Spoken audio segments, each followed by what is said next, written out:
Hi everybody, well I made my way to Twin Dams, and as you can see we've got some buffalo, but I just want to take you back a few feet because I think James was telling you about something about termite mounds. I just want to show you a termite mound just quickly because it's also part of my past.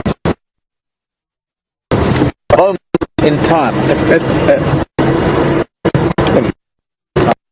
I'm here at Djuma Game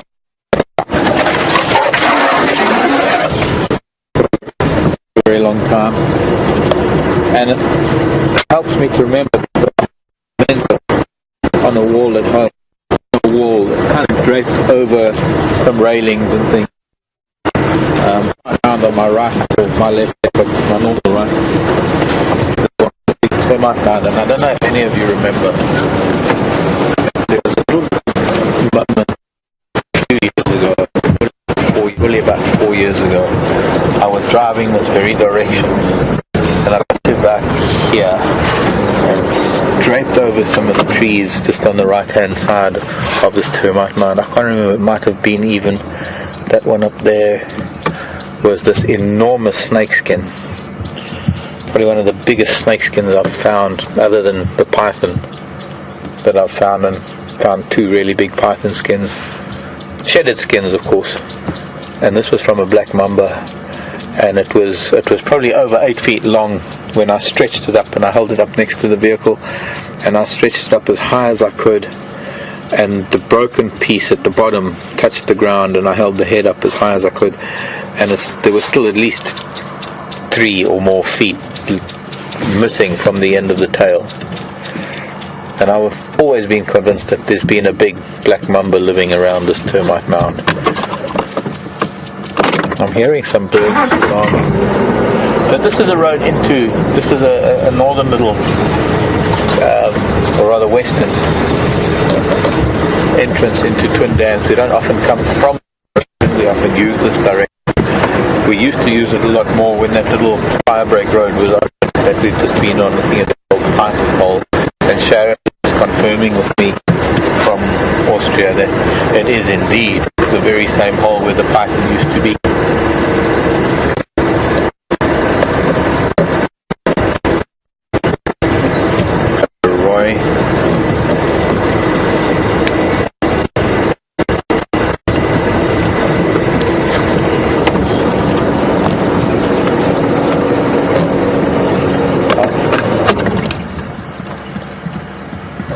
I'm not getting a very clear signal, but I think Cynthia maybe that sent a message to say how she remembers that snakeskin.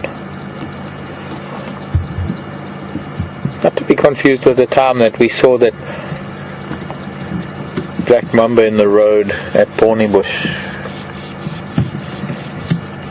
Hello boys, Buffalo boys. Now this is a very important dam in my history of being here at Djuma Game Reserve, and I remember quite clearly how I think it might have been my first or second drive.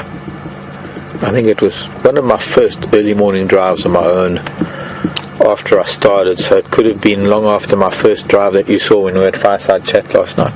I think it was probably after that, when I eventually joined Wild Earth and I came here full time. And I was doing a morning drive, and we came down to, and it was Rex that was with me, I think. And it was the first time that I saw shadow, and I think it was shadow, and I'd love to know if anybody remembers that. I know it's asking for a lot. But my very first leopard, one of the first leopards that I found, was just arriving here at Twin Dams, and there was a leopard somewhere down there where these buffalo are doing what buffalo do. Let me get into a better position because they're starting to wake up. They've been lying around in the mud all day and they're starting to wake up. They're starting to get a little bit active. Hello Roy.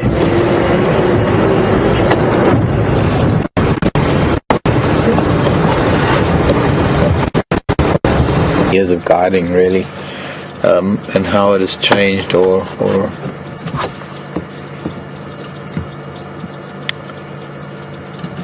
it's become very commercial, I think. Probably not the best question to be answering right now, but it has become very commercial. I find that there are a lot of guys that don't really care, that all they are here for is to fulfill a function in a hotel. So they become merely an employee of a hotel that is performing their duty the way the hotel wants them to perform their duty, as opposed to being able to be an individual and to express an individuality or express a passion. And I think, if anything, that is one of the things. By all means, go to them while I'm talking. I think that there isn't a passion anymore. I think I'm a little disillusioned.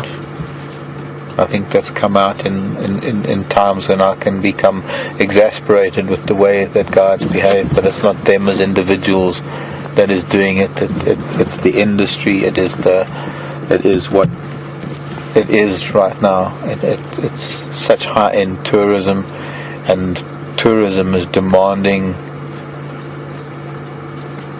the opportunities, the sightings, the whole marketing of tourism is that you're going to come and you're going to see the most fantastic things.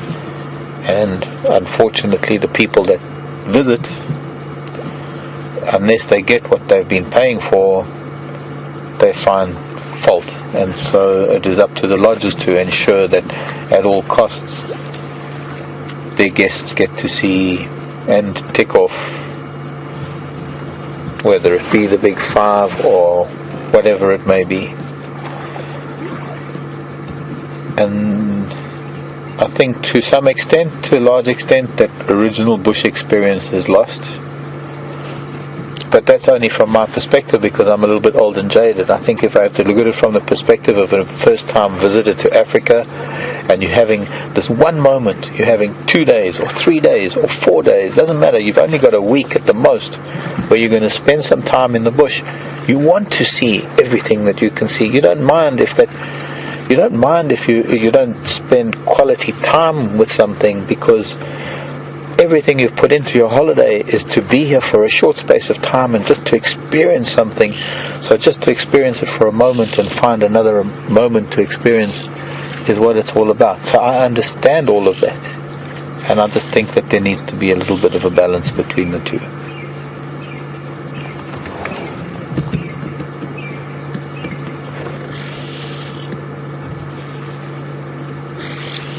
But I think other than that, I think that the whole industry itself has grown and has expanded. I'm amazed, I'm surprised, and I'm grateful and thankful that over the last 20 to 30 years that I've been involved, and to what it was in the 1980s to what it has become now in the 21st century, and how much more interest there is, how much more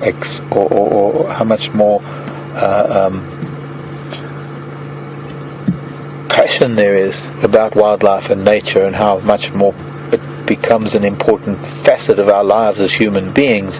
I think that is probably the most phenomenal thing about the growth of tourism, and the growth of especially ecotourism or wildlife tourism here in South Africa, is that so many people are coming to Africa and they're experiencing what you're experiencing through the lens. They're experiencing it in their own way.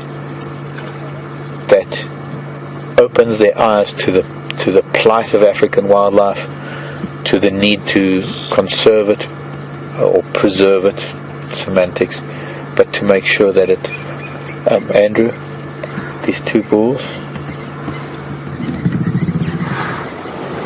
the one bull's trying to greet the other, and he's trying to say hello in a nice way. But he's just far too intimidated. Love animal behavior. He's probably even older and bigger. Anyways, let's move on. One or two other things. One other thing I want to remind you about that happened almost exactly where we are standing right now was there had been summer months and winter months, and the grasses around the dam here can get very, very long during the summer, and we'd had some good seasons because it had been a drought, and when I got here with the first good rains, and I think about 2 or 3 years after I got here, I found the tip of an elephant tusk almost right here where we are. I think some of you might remember that. I know that some of you remember that, because I was blown away. It was, for me, it was striking the mother lode. It's like striking gold, but not because it was of any value as an elephant tusk, but because of my passion for elephants and my life with elephants. And that here I had just the tip, just a piece of an elephant that was still walking around. Anyways, Baba Bulls, I guess I'll see you if you come up to Mansonvula, although I highly doubt that you'll ever get there, since you got such luxurious quarters down here in the Sabi Sand and at Djuma. But nonetheless, good night, my friends. Hasta luego.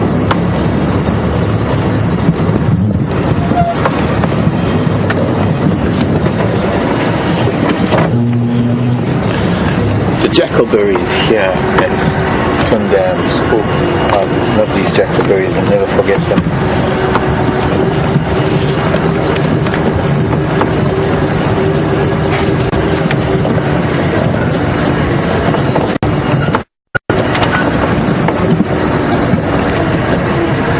I think it's stiff in the UK. The funniest thing that I've seen on Drive that's made me laugh out loud, I think invariably it's always babies, children.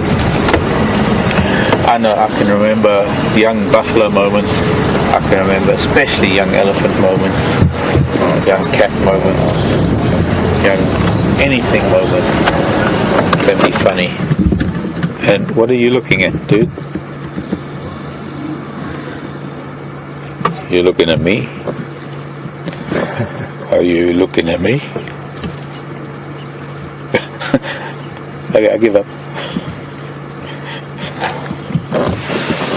Whoa. Yeah, don't mess with me, he says. I'm a good few 100 kilograms heavier than you.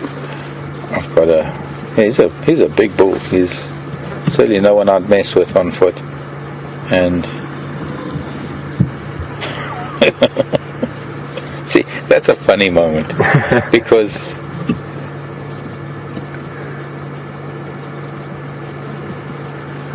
he's saying, "You laughing at me? You dare?"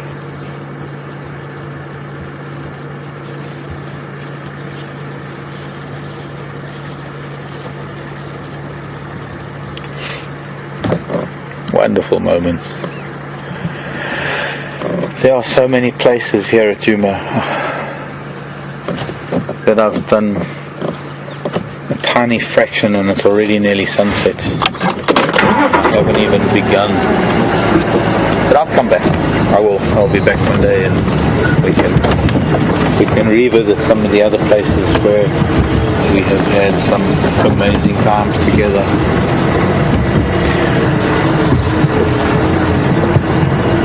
This is Styx Pride territory. This is where the Styx used to hang out. I remember finding the Styx here on many occasions. And as I go onto this Twin Dams road that heads up back towards Gowrie Dam, I'm going to show you a little spot where, a couple of spots here where the Styx used to lounge around, where I remember seeing them on a few occasions.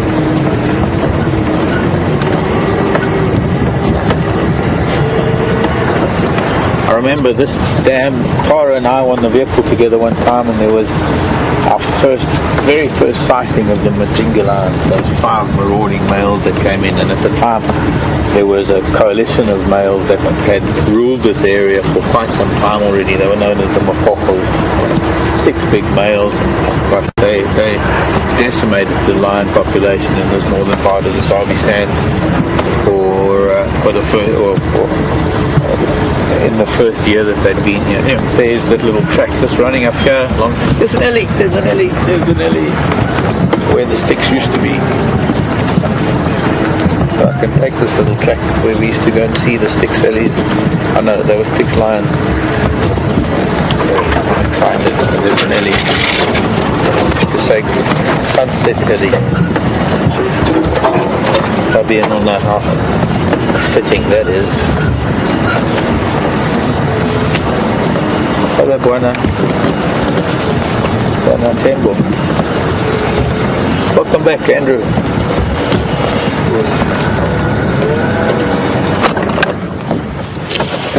A lovely big bull.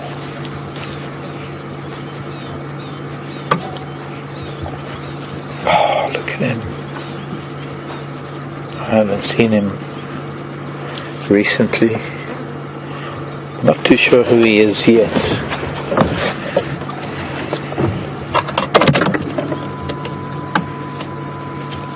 Might be making his way down towards Twin Dams. Certainly going to stay with him.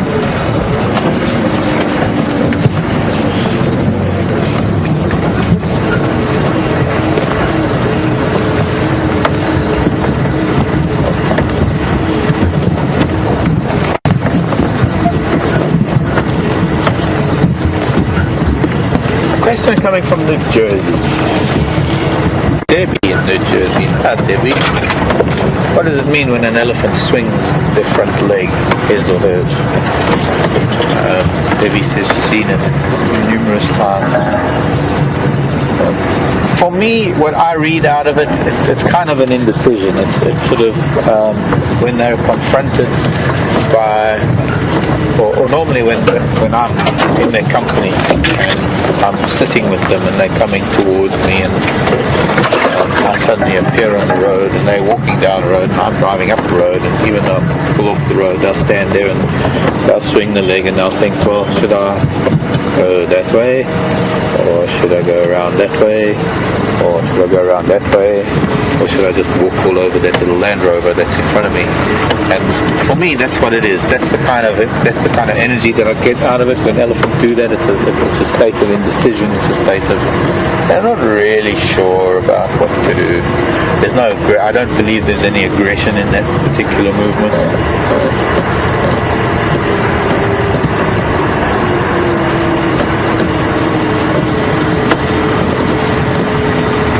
I just got to switch on the radio while we're watching him. He is going to be coming down towards Twin Dams. He's not too far from it.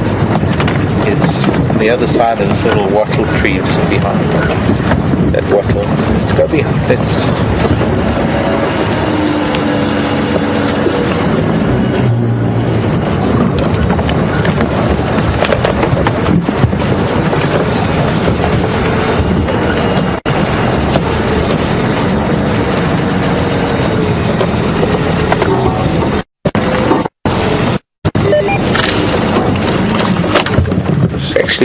Stripping things there for roots, for bark. I think it's the bush willow behind. No, that was a piece of wattle that he just broke. I think the question comes from Seattle. Unfortunately, could be Debbie. My favorite time of the day. Where are you going, dude?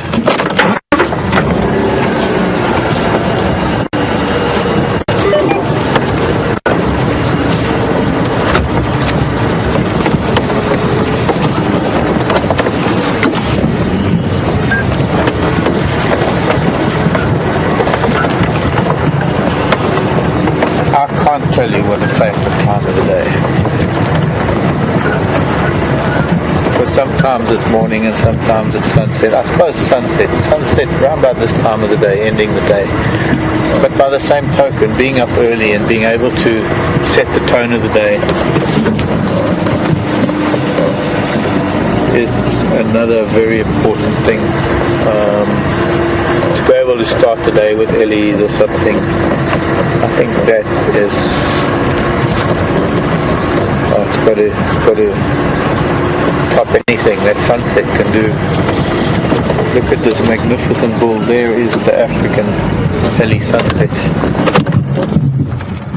I have to go a little bit. No, he's going to step forward. Okay, cool.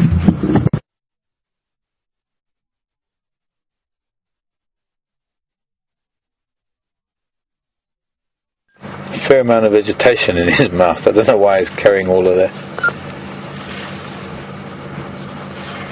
He's doing his very, very typical sort of march down towards the water, very bold. Mr. Elephant, sir?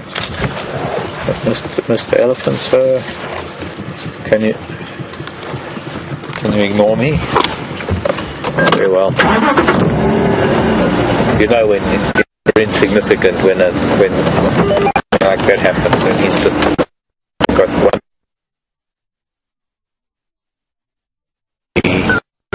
part of it. Copy. Welcome back from Vienna and I, and welcome to the Sunset Drive. It's gone from an afternoon to a beautiful winter sunset. We have been unsuccessful in finding the leopard. We're still on a trail, but it's been a magnificent afternoon out there, and I hope you've enjoyed spending time with Marc as he closes this chapter of his bush career, a long and illustrious bush career, which I hope will carry on in some other guise wherever he finds himself.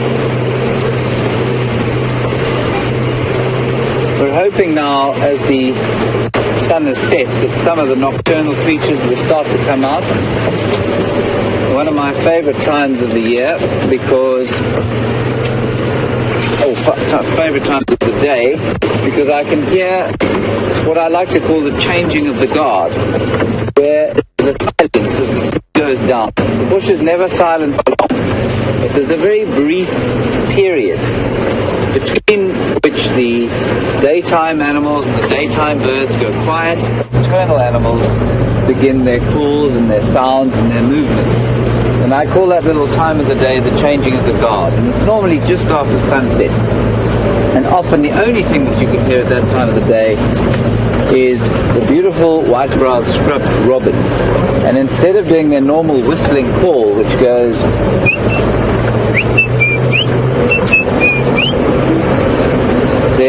they make a sort of sound, and that sound to me heralds the beginning of another glorious African night.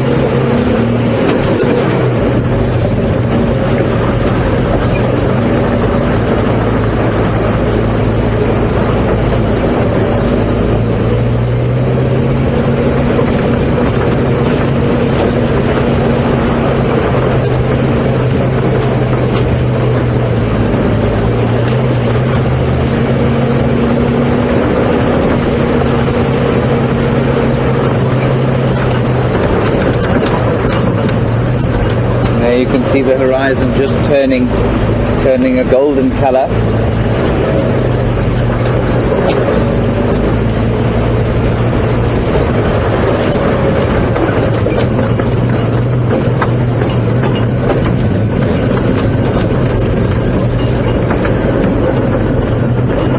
I suppose the sunset is the same anywhere in the world, but wherever I've seen it, it's always disappointed me slightly when compared with the big skies of Africa. I'm sure in some of the large areas in North America you must get similar sunsets, and in Europe the colors are great, but the size of the sky always seems to be much bigger here. Not sure how that works.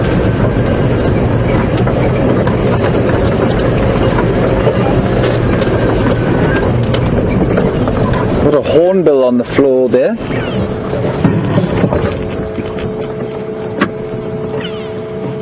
I don't know if anyone can tell me what kind of hornbill that is. It should be pretty easy once you see its head. But he's being very, there we go.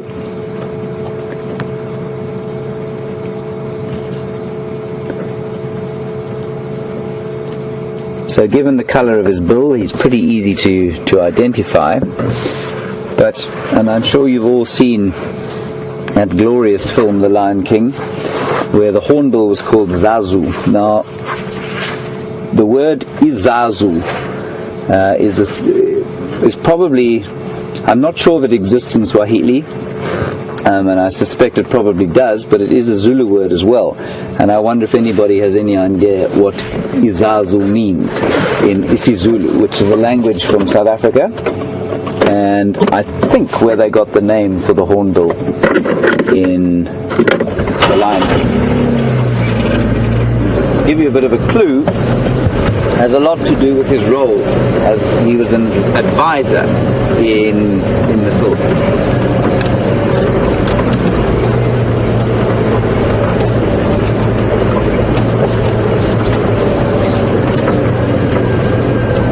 Marc has yet again found another elephant. So we're going to cut back to the old master now.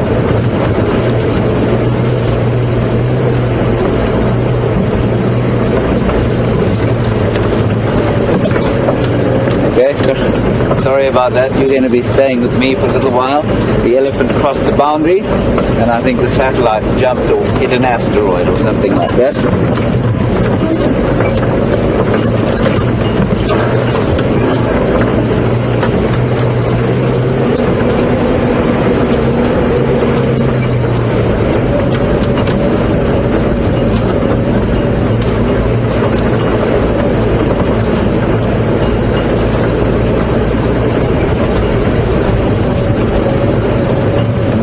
To my last question, I gave you a Zulu word.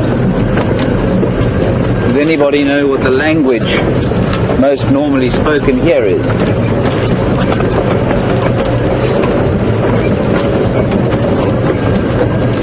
Okay, Marc is back.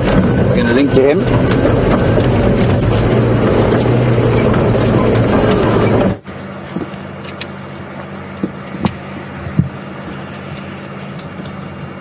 We managed to get back to him, and I was thinking he was about to cross our boundary, and he's just hanging out here on the fire break.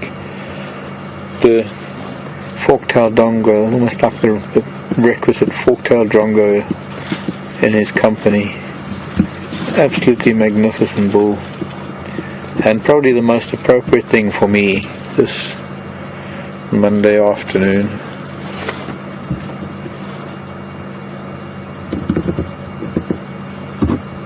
Mr. Elephant.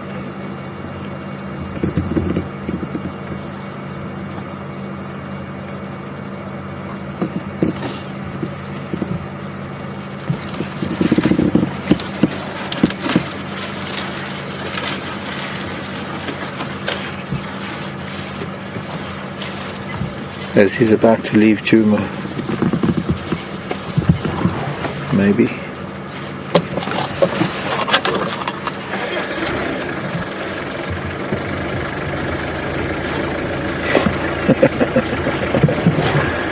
Anyhow, some guys are scared of elephants. There's no need to reverse. Just stay where you are and seek your engine off.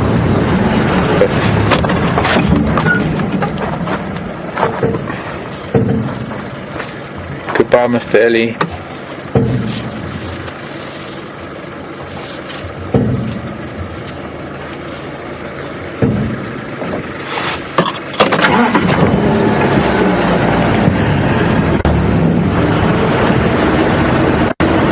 I think to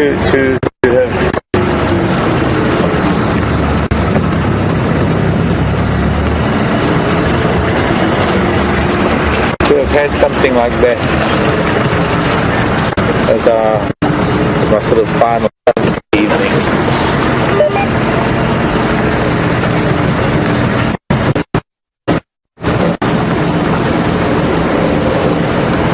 Bye bye, Mr. Ellie. Come to me in Mansavula, come say hello. Wow. Okay. For now, what's next for the that was the grand finale. What's the grand finale?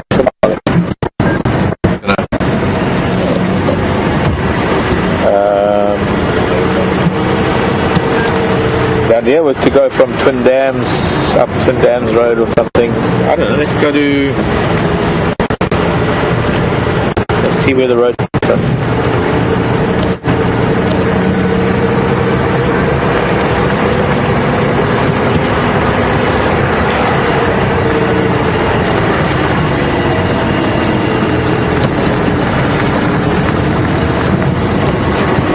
My sister in Alaska, not my blood sister, she's my transplant sister. Heather in Alaska. Hello, Heather. My favorite small animal, because I suppose there's no secret anymore that elephants are my favorite animal, large animal. No, I think that's just that I identify with them more. But my favorite small animal, reptile, bird, fish, amphibian. What are we talking about here, Heather? Well, let's go through them. Let's see, my favorites. It's so hard to choose favorites because then what do I tell all the rest of the other children? I love everybody. Small mammal would probably be all the cats. Not necessarily the big cats, because I do love the big cats, but maybe the likes of some of the smaller cats. I love domestic cats. I'm more of a cat person than a dog person. I love dogs. I just love cats more. One of those things. You find that people who love cats love dogs as well. People who love dogs don't really understand cats that well. If dogs are the primary. But if cats are the primary, then dogs are fine too. And horses, and goats and pigs and sheep and cows. Everything. Ducks and geese. Elephants. Shrews. I'm fascinated by shrews. No, maybe even more than shrews, because I perhaps have a more interaction with bats. And bats are so misaligned or malaligned. What do you call it? They're just portrayed in the wrong way because of folklore and nonsense fiction. Bats are super fascinating creatures, and I've had some very, very emotional times with bats, reuniting children with their mothers. Finding out for the first time that a bat will fly with her baby strapped to her breast or wrapped around her, holding on to her. She'll fly around with the baby, suckling. But bats are also one of these mammals, like us and elephants and bears, memories between the front legs. Fish. My favorite fish. Fish. Marine or freshwater? Sharks, perhaps. No, there's no. How can there be a favorite in an entirely different world? Birds, the eagles, falcons, insects, praying mantises, spiders, jumping spiders. But then, when I think of a favorite, I think of a bunch of other things that I love just as much: the wasps, and the bees, and the ants. Love for me the best ants of all are the little sugar ants. Well, they're not that little, they're one of the largest ants actually. Big yellow sugar ants that only come out at night, and they just find that little few grains of sugar you've spilled when you put it in your coffee or your tea, or that little dribble of honey, or they find your candy jar, they find a way into your candy jar, and then they find their way into the candy wrapper, and slowly but surely they'll nibble the candy completely away, so you pick up the wrapper and it's just air because the sugar ants have been at it because you haven't. Their favorite things. In fact, I think, if anything, my favorites would be the very thing that I'm looking at that time of the day or at that moment in time, because that would be when it would be my favorite. It would be that which I'm looking at.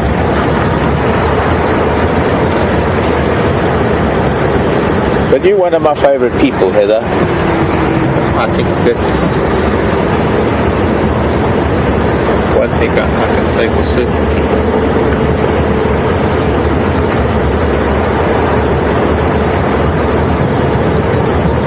And if it wasn't for organ donorship and the possibility of a new lease on life, I think both Heather and I would be wondering where we would be today.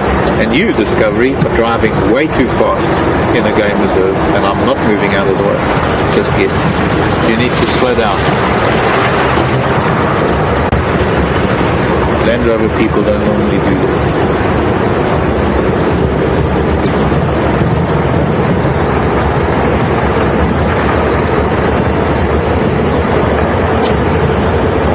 to get off of this main road. Unfortunately, I've been on it because of the alley, and I'm waiting for our next turn-off, which is Spum Road. So we're going to cross over to James. We're going to see what he's about for the sunset here on a Monday afternoon, and I'll see you in a little bit. I'll see you in a while.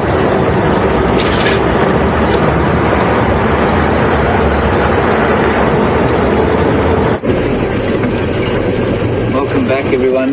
We've just had the most magnificent sunset. It's left me feeling quite amazed.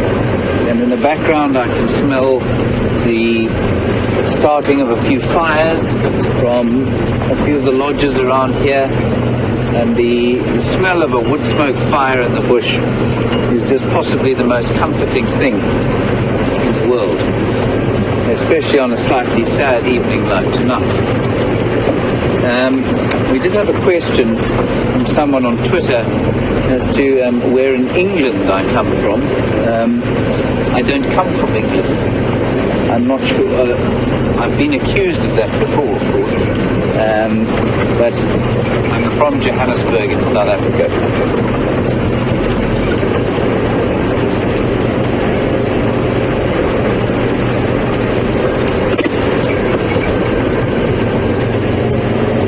I'm going to pull up onto this clearing here, and I'm going to switch off, and I just want you to, I was speaking earlier about the changing of the guard. I want you to hear how silent it is at this time of the day, and maybe one of those white-browed scrub robins will call for us.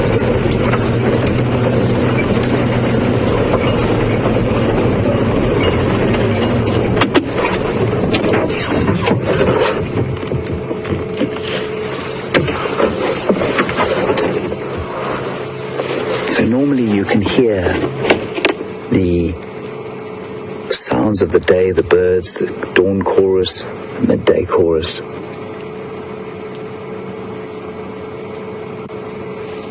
And you can hear now there's nothing.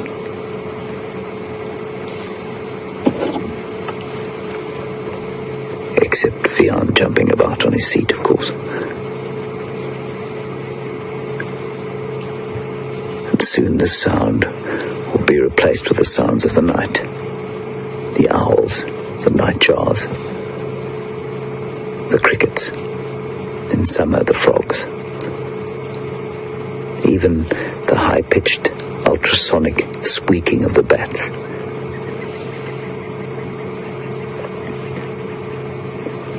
You might be able to hear the last Franklins of the night going. Crested Franklins before they climb into the trees.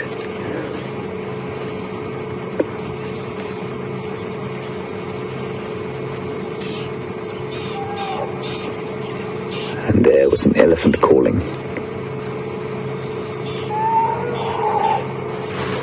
Very angry elephant calling.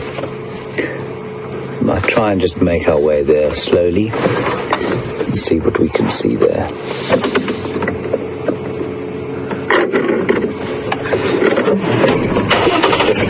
Stunning time of the day.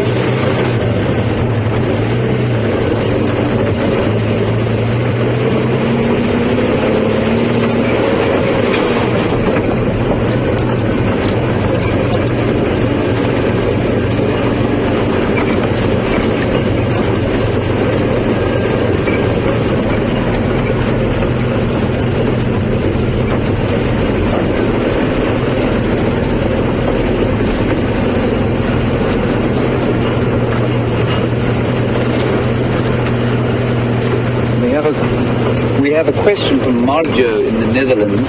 I hope I have the pronunciation of your name correct.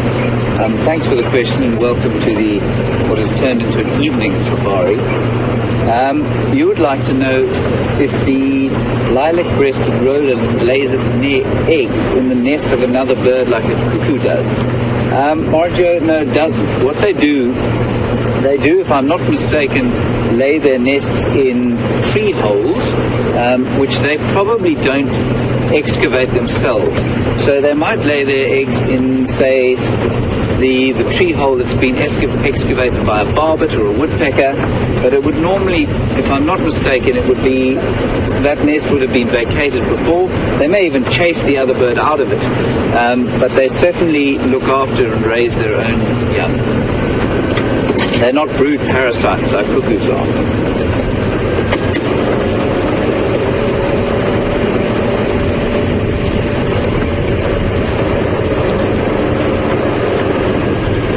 One of the things that the World Wide Web is unable to do as of yet, perhaps the great South African Elon Musk will sort the problem out for us one day, is transverse smell. And right now I'm smelling the potato bush, or Phyllanthus reticulatus, which it's got nothing to do with potatoes, but it's flowers. Attract a nocturnal insect of some sort for pollination, and there's a glorious smell of potatoes in the air at the moment.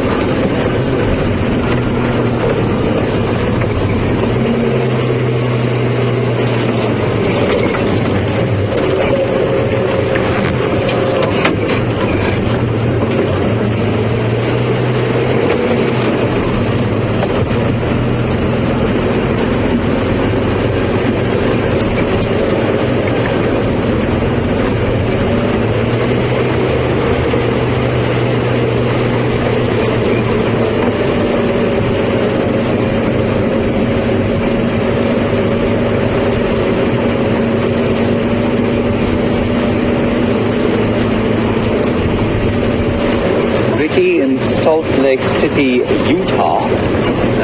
Welcome to the African evening, African twilight.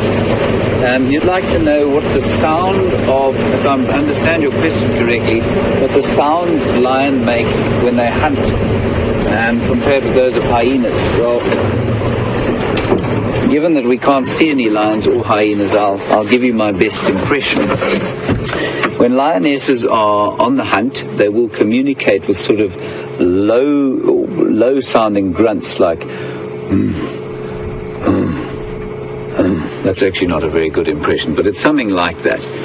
And they do it just very gently, one to one side, so that they can stay in constant audio communication with each other. Hyenas, because they have a different hunting strategy, they will chase something down until it can't run anymore. So they tend to be a lot more vocal and a lot more noisy about it, and they will make that high, cackling, laughing noise as they surround something and attack it. So lions tend to be a lot more stealthy. If they feel like they've lost communication, they'll make a little grunt, but the hyenas will be much less quiet. I hope that answers your question.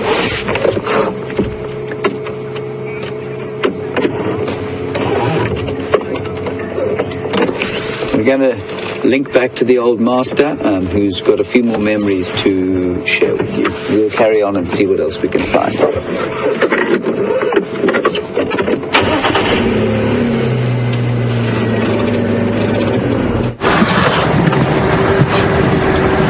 Hi everyone, well, welcome back. And we've been driving around parts of Djuma where I can hopefully reminisce about things. And earlier on, I actually went past that orchid in the tree just off of Weaver's Nest. And I just happened to be on Rebecca's Road, and we're going to be coming past one of the other orchids, one of the only other orchids here on Djuma, or visible from the road at least. But I'm heading up Rebecca's Road because I thought maybe if it's not going to be too dark, well, I'm losing light and I'm losing time quite fast, as if I could go and have a look and just say goodbye to the hyenas too. I was lucky enough to see Mvula this morning, and I guess we could go drive up and down the Dams Road. Hopefully he's going to pop his head out. I'm not sure. But anyways, there is, with a little bit of a pink sky behind it,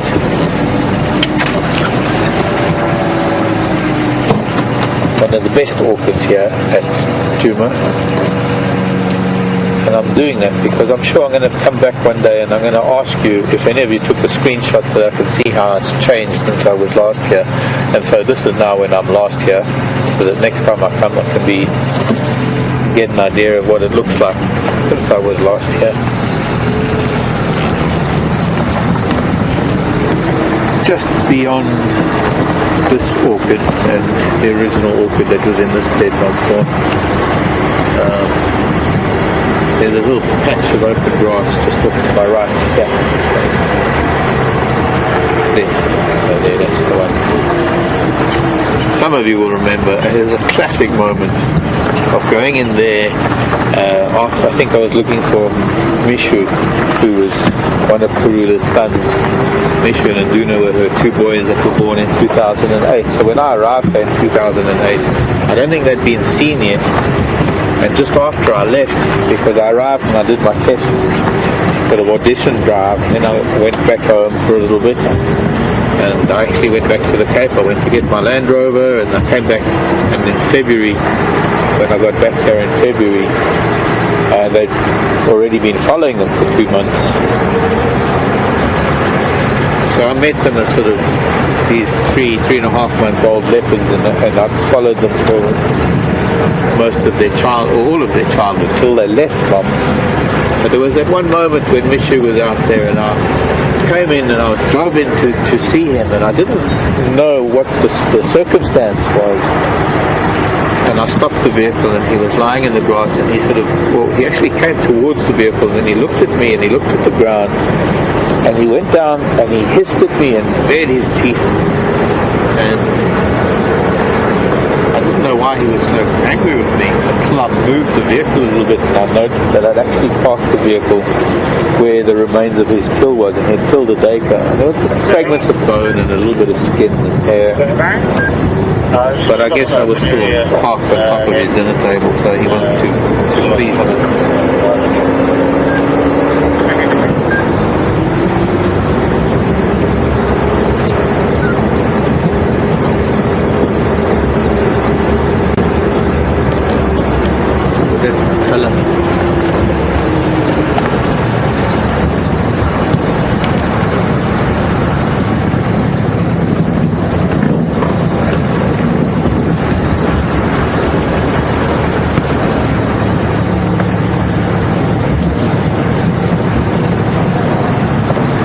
In Michigan, Wilma is asking, where in the world would I like to go to spend time with other animals and other wildlife, knowing that Africa is my root. I can't go anywhere, but I'm tied to Africa in ways that I can't even begin to explain. And it's not just emotional, I mean, it's physical ties. I can't leave Africa. But not that I ever would. I couldn't. So where would I like to spend my time? I think if I had, because I would only have 1 or 2 chances if I ever did, and I think I'd have to choose them very wisely. And although there are probably numerous areas, numerous places, numerous ecosystems or unique features about our planet Earth that I would dearly love to see, things that I've only had glimpses of through the efforts of National Geographic, growing up with National Geographic and other wildlife stuff. But it would be very hard to choose, but it would probably be a choice that would take me to a place that has a completely different composition of perhaps plant or animals that are totally unrelated to what I'm so used to here on the African continent. And I think probably Australia would be one of those. Australia, I don't know if I'd ever get to New Zealand, but I'd love to see New Zealand. But the marsupials and the historical and geographical, or rather geological link of Australia with Africa, I think from that point of view Australia would probably, but then there would be other emotional ties to Australia, such as family who have been living in Australia since the 1970s. My mom's brother Rob, my uncle Rob, and my aunt Poppet, cousins Nicky and Mike, the Davis clan of Perth. They would influence my decision because they are blood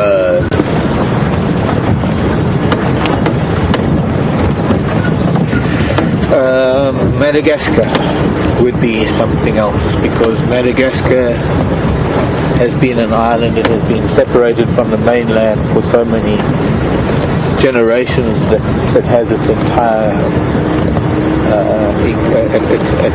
an entire ecosystem, an entire diversity of almost unique and endemic creatures.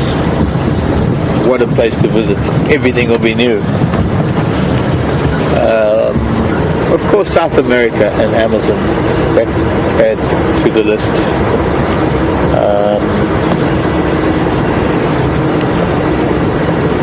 Anyways, I think that kind of gets my point across.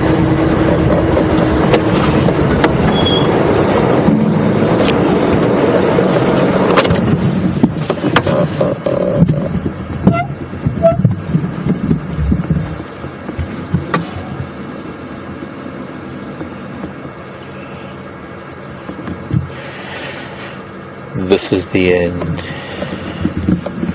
my friend, the end of 3 zebras, the end of 3 zebras. Brenda, Pennsylvania. Will I be taking Brian's mom's skull home? I don't even know where the skull is, Brenda, because we moved out of the... I must ask Lee and his team. Maybe it's still there. But no, even if I knew where it was, no, I would not be taking it home. It is a skull that belongs to Djuma. It is part of Djuma. It needs to... I think in some ways it would be nice for it to be part of the collection of it's almost like museum stuff that Yuri has accumulated over the years, because he is such an ecologist and he is such a man after my own heart, and that everything is so interesting and so valuable to education. And if it doesn't belong there, then it just belongs back where Brian's mom died, so that it can just go back into the soil like everything else. But I think it's served its purpose. We had a look at it. It was certainly an anomaly.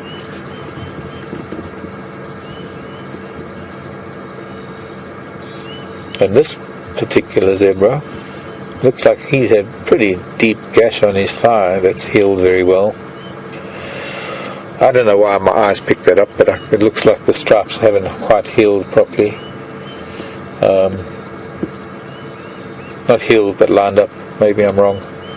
But other than that, what a fantastic stallion of a zebra.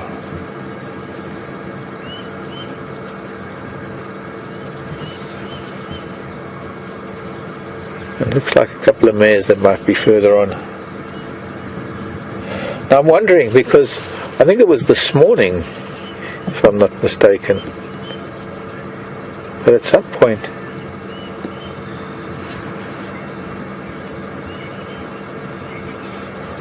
you were watching the hyena. Might have been with Brent or James, I'm not sure which one. You were watching the hyena. I remember Tara telling me, and zebra came along, and there was a bit of a zebra hyena kerfuffle.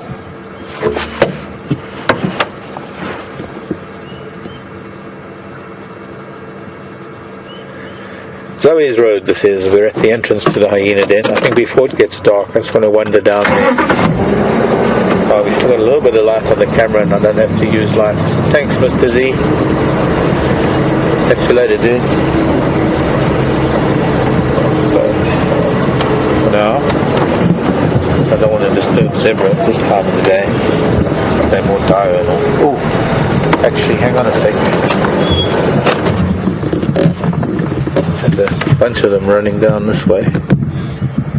Back to the stallion. Mares and a foal. They're all very alert. And there's a vehicle coming up from the hyena den, so I'll find out if it's active or not. But these zebra have been running from something. Or something didn't.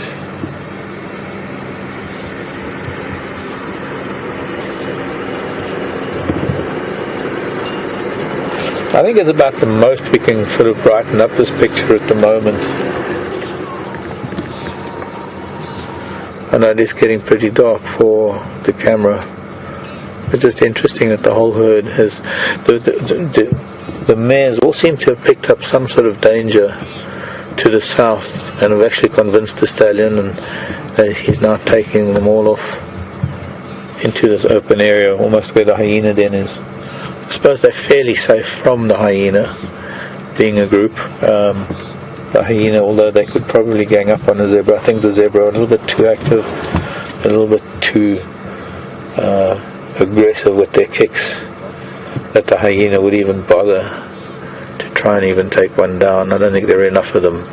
We'd need more than 3 or 4 adults, and I know maybe we can reach up to 7 or 8 adults at this den, but I don't think that they would take down one of the zebra. The zebra are going to be spending their night in this beautiful area. It's probably one of my favorite areas for starting up in the morning, because it's this bowl that looks from Zoe's Road, it looks out to the east.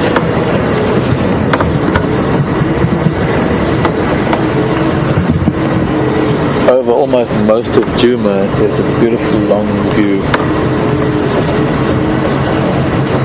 It is getting kind of dark.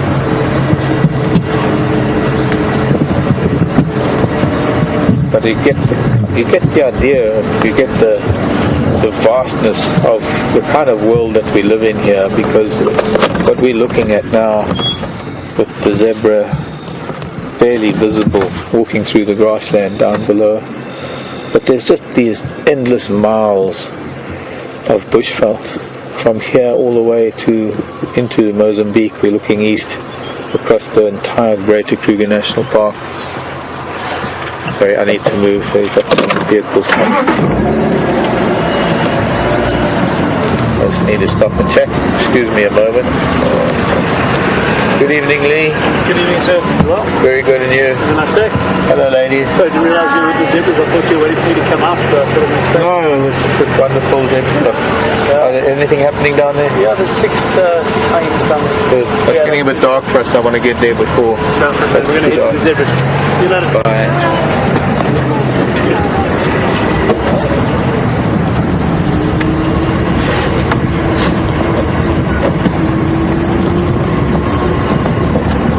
Before it's too dark, and before they disappear from the net, I'm just going to go down and say hello, goodbye. What's that song?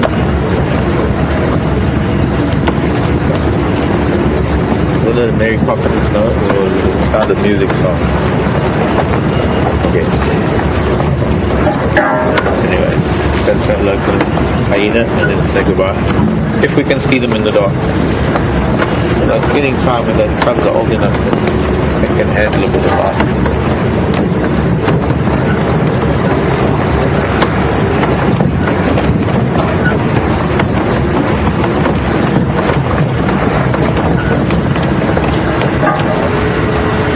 I hope it's not too dark. Looking like it is a bit too dark.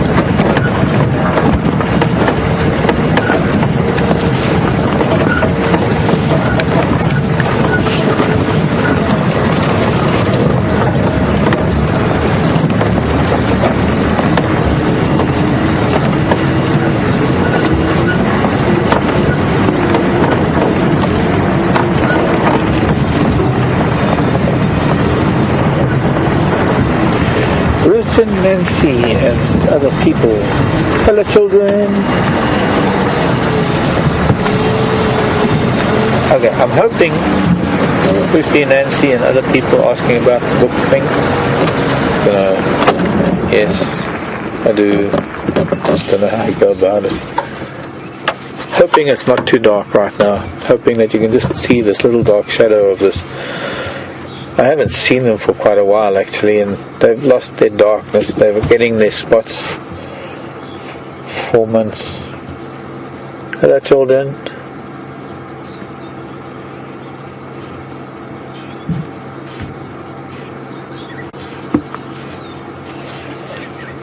Okay, I guess you can barely see them. I can only see what I can see on my screen. I can't use any lights. They're just way too young to use lights at at the moment, especially because it just makes them vulnerable. Yes, my timing was a little bit off. It was because of delays on the way.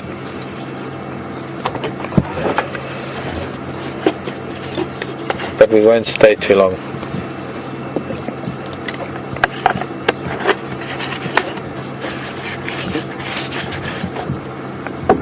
Okay, move out the way, children. I've got to start the car because we're going to leave. I just wanted to come and see and say hello.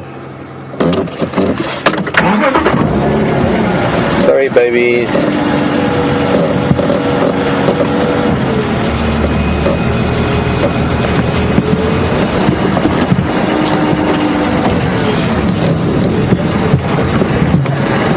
They run away, but then they come straight back. Okay? They're becoming naughty little children. Soon they're going to be chewing on the tires and the bumpers and I can remember sitting here, one of this very dead site. In fact, we got a piece of wood at home even from this dead site. There used to be a bush in the middle there where there's what appears to be a little patch. Oh, it's too dark to see. But anyway, there used to be a bush there and there was a piece of wood.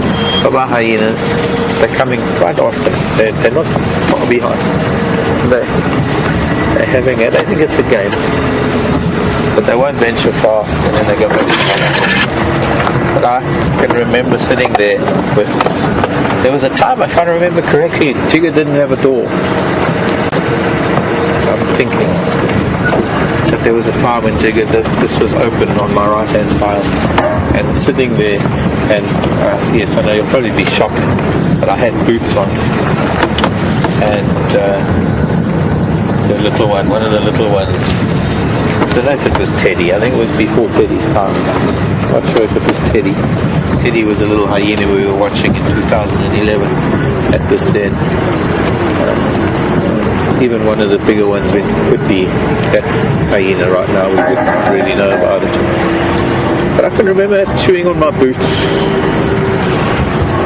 It was, and just sitting there in that moment of just letting them, and it was moonlight, I think.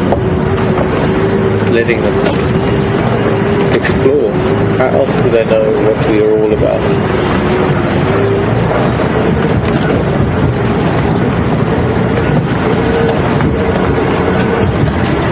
So, I guess we can put some lights on now and I can put the spotlight and plug that in and we can start looking for nocturnal animals.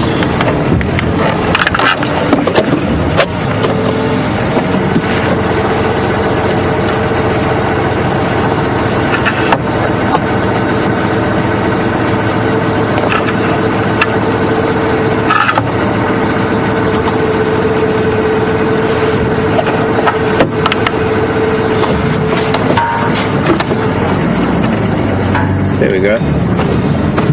Nice camera action.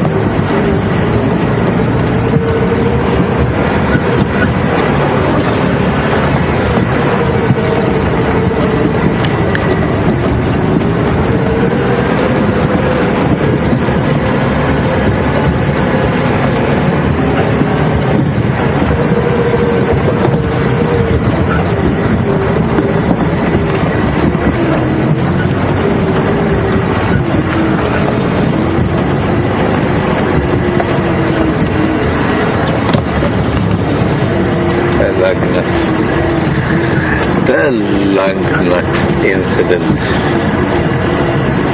Jenny, you had to bring that up, didn't you? Jenny in Virginia had to bring up the lung nut incident. I was thinking about that actually. We were on Twin Dams Road and I was thinking about this is where it happened because it was but I think I was live at the time. We were with James. Well, we're now on Zoe's Road and I'm heading up towards Impala Plains. We're going to have a look at this beautiful afterglow of sunset at Impala Plains and see what might be there if there aren't any people having their sundowners. But yes, tyre changes. Jenny was asking how many tyre changes, how many times I've had to fix a flat. I can't count because it's not only the times here on Wild Earth, of course, the times at home, the times of having 2 flats and only 1 spare. Oh gosh, I've had a nightmare in Zambia on the lower Zambezi with a pickup that had road tires, and I had to use this vehicle for building material. It was a Nissan, fancy metallic green blue with fat rims, with road low profile tires and plastic trim everywhere. And slowly but surely the Mapani felt and the Dickwistachus and the bumps and the hyenas and everything took a lot of the plastic trim off, but those tires didn't survive. And I remember being stuck in the lower Zambezi National Park in the heat of the day. It was 11 o'clock in the morning. We should have been home for brunch by then, and we were still probably 10 kilometers from the gate to the national park and still another 10 kilometers from camp. And while 20 kilometers doesn't sound like much, in that environment it takes you 3 hours to drive 20 kilometers. And I had 2 flats and 1 spare. Those silly low profile road tires to drive in the game reserve. I just drove all the way to the nearest camp on the flat. Almost drove the rubber off of the rim on those dirt roads. Pulled into the nearest camp and said, "Do you mind giving us a lift back to camp by boat?" Because we were all on the same river, on the Zambezi River. And they drove us back. They took us back to camp in time for brunch on the boat. And I picked up the other vehicles to go, 2 other vehicles to go and rescue just 1 vehicle. Unbelievable. I've changed a lot of tires in a lot of different circumstances, but I think there's one tire change that will forever stay in the minds of many, and that is the dreaded lug nut incident. That wasn't a dreaded, it was a comical. Hello Impala. So we're not going to shine on the Impala, we're just going to dim the lights as we go past this bird. Sorry children. School them on.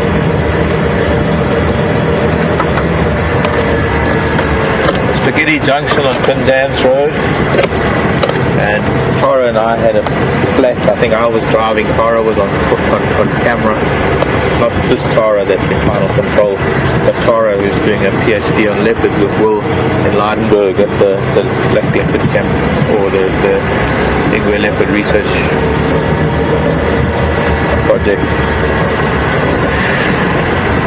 And I think by then we'd already established a little bit of competition, and I hope that you're going to carry it through, because it's up to you, the viewers out there, to carry this through if the guys ever get a flat. And we've got a lot of new tires on these cars, so fortunately we're pretty good. We've been doing pretty well without punctures of late. But if it ever happens in the future, just remind our guys that they're under the clock when they're changing it, and it doesn't have to be Formula 1 fast, but I think there's some times that are recorded somewhere that have to be beat. Anyway, I'm sorry, I've got to stop here. There's another vehicle coming along. I'm just going to switch things off so that they can get past. If you excuse me for a moment. Who are you? I see a Land Rover. James, it's you. Hello, Marc. How are you? I saw it was a Landy, and I thought there's only one other Landy. Fine, and you? Have you had a good drive? Oh, a fantastic drive, and you? Good. An elephant. Yes. Big bull. Oh, beautiful. Crossed over into Little Gowrie. As you were? Yes. Good. Okay. Catch you later. Wunderschön. Fancy bumping into you. Our own vehicle. Okay, where was I? Somewhere here. Talking about here. Going to Impala Plains to see the afterglow of sunset.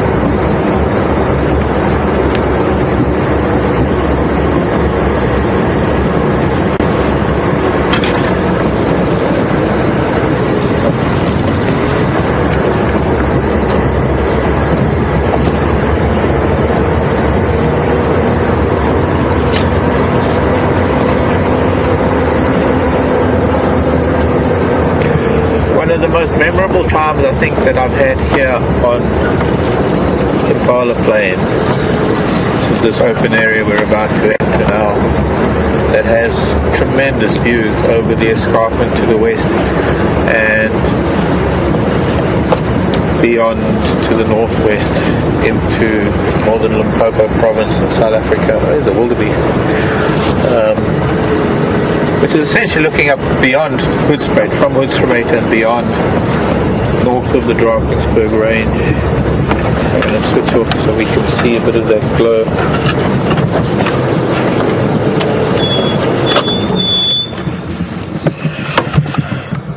Now, if I don't know how much of that sky with Venus setting we can get, but there's a bit of Venus. We're almost at first quarter, so it's pretty difficult to get the moon tonight because it's almost directly overhead, being close to first quarter, if not first quarter.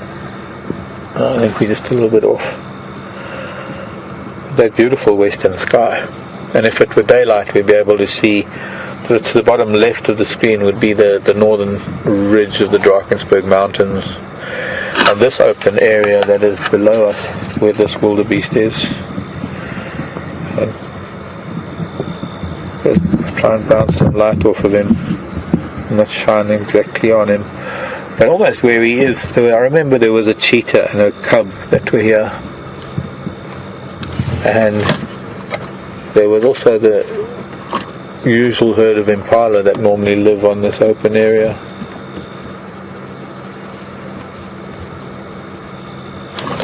And they eventually chased them, and it eventually turned out that the cub was the one that killed the impala. But they were lying in this little area just off of the road.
I'm at a loss for words now.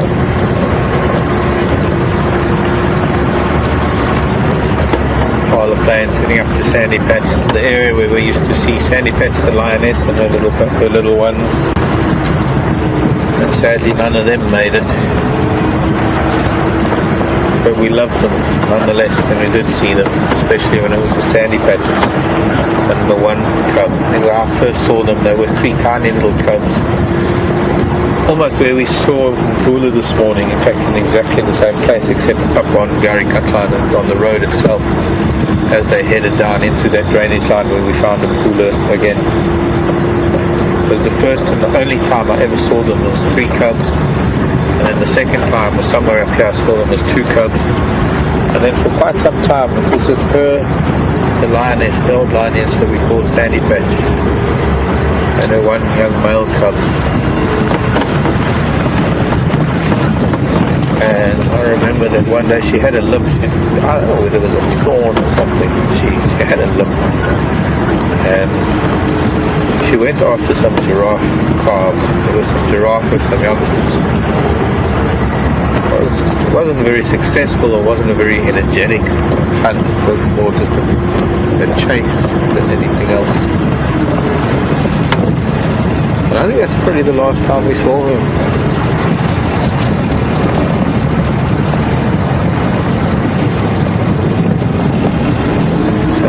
Impala here. There was something just off to the side of them.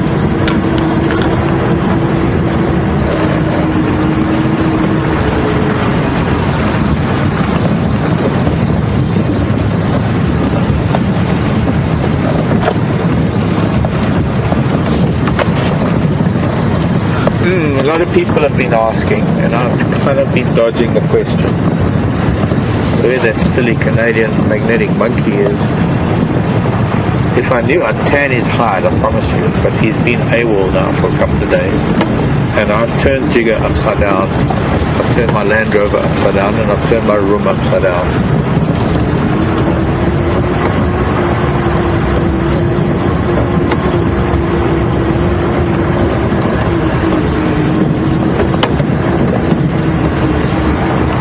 Anybody's guess.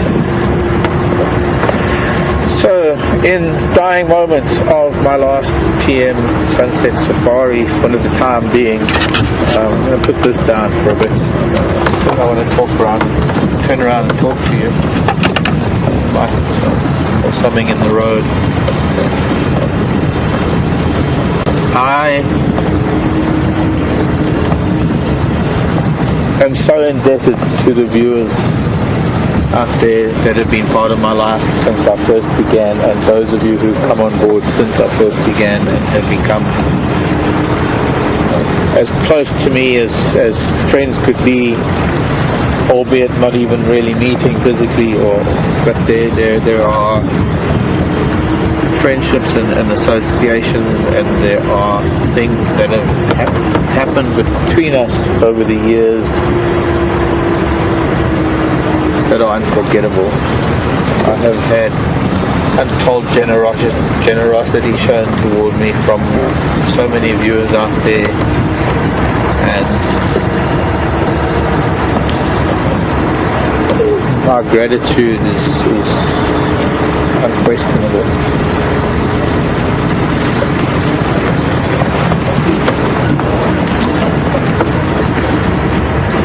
For the time being, I just need to be moving along and doing something else right now. And Wild Earth has been part of my life for the better part of the last 6 years, and I've even made a point of having my life available if I've ever been needed. And Graham has known that, and I think, as Will mentioned last night on Fireside Chat, that there might be times when you need somebody, and I'll be here for that. And I'll gladly come and do a couple of guest drives and continue what I'm doing today, driving around and reminiscing about old times, because we've done only a fraction. I thought I'd get around the whole of Djuma. We've really scratched the surface. There's a lot out here that I've shared with you. There's a lot out here I'd like to share with you again in the future. I'm going to be home in the Timberwatch, and I hope to be sharing some of that with you in some way, somehow, if there's a way that I can put that out there to show you what I'm experiencing back home in the Timberwatch, the lilies that I have, the insects. I've got my euphorbias coming into flower. That is going to be phenomenal. So, I don't know what the future holds. The universe is there. But I know it'll guide me to the right place.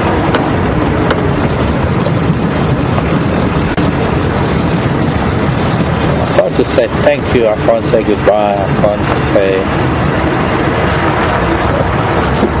anything that is fine. But I just can say I love you all, I really do. When I say I love you lots at the end of every drive, I really mean it, because it's the fact that you're out there and you support us in our drives, and you send us the questions, and you make us think, and you provide us with information. Just this very act of interacting with you on a daily basis has been such a pleasure, and I'm so grateful to have been a part of your lives. I'm even more grateful that I've been able to present it to you in a way that has been pleasant. My name is Marc, and I'm signing off from Wild Earth for a little while. I might see you from the Timberline. Andrew, welcome back from leave. Thanks for this afternoon. I want to thank Brian and Liam for their camera work, and Jason, who's not here right now. Thanks to the crew back at camp. To the hidden, behind the scenes, like Pete Brosh and Alex Boz, Graham and Emily, I love you both dearly. Will Fox and Carol, thanks for your support. And so long for now. Lahitkaot. I'll be seeing you.